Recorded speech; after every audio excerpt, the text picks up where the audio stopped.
मैं संदीप चौधरी से करूंगा, राजनीतिक विश्लेषक है हमारे साथ और थोड़ी रोशनी डालेंगे इन चीज़ों के ऊपर। यूपी में चुनाव जब भी होते हैं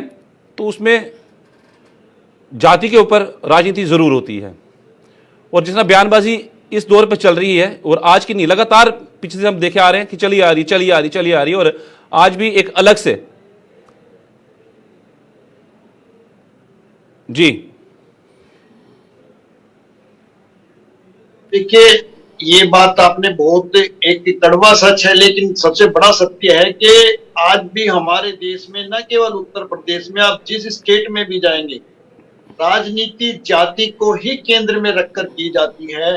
जब आप टिकट देने जाएंगे तो आप देखते हैं उस विधानसभा में या उस लोकसभा में कौन सी जाति के ज्यादा लोग हैं और उसी आधार पर टिकट वितरण किया जाता है। और हमारे जो नेता तैयार किए जाते हैं, आपने देखा होगा, जिस नेता का भी आप नाम लेंगे, जब आप लालू परिवार का नाम लेंगे या अखिलेश जी का नाम लेंगे या जयंत चौधरी का नाम लेंगे या किसी राजनाथ सिंह जी का नाम लेंगे,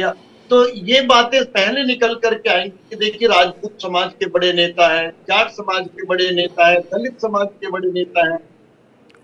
तो हमारी राजनीति जाति से अछूती नहीं है और यही कारण है कि हमेशा जो विवाद रहा है या जो सेंटर में रही है वो राजनीति, और फिर जो हमारे देश में डेवलपमेंट की राह भी बनाई गई वह भी जाति के आधार पर आरक्षण देकर के निकाली गई। और अब हम चाहते हैं कि जातियों की बात ना हो, धर्म के आधार पर हम लोग एक हों। तो ये कहीं ना कहीं एक बहुत बड़ी प्रॉब्लम है जो लगातार राजनीति के मैदान में हमें देखने को मिलती है। राजनेताओं के बीच में जो खींचतान होती है उसमें देखने को मिलती है। किसी को ब्राह्मण नेता कह दिया जाता है, किसी को दलित नेता कह दिया जाता है, किसी को राजपूत नेता कह दिया जाता है, और बल्कि कह नहीं दिया जाता, उनको बनाया जाता है, इस तरीके से उनको तैयार किया जाता है, उनको उनके क्षेत्र में या उनकी जाति में छोड़ा जाता है कि आप उन लोगों को जोड़िए, उनको एक साथ कीजिए।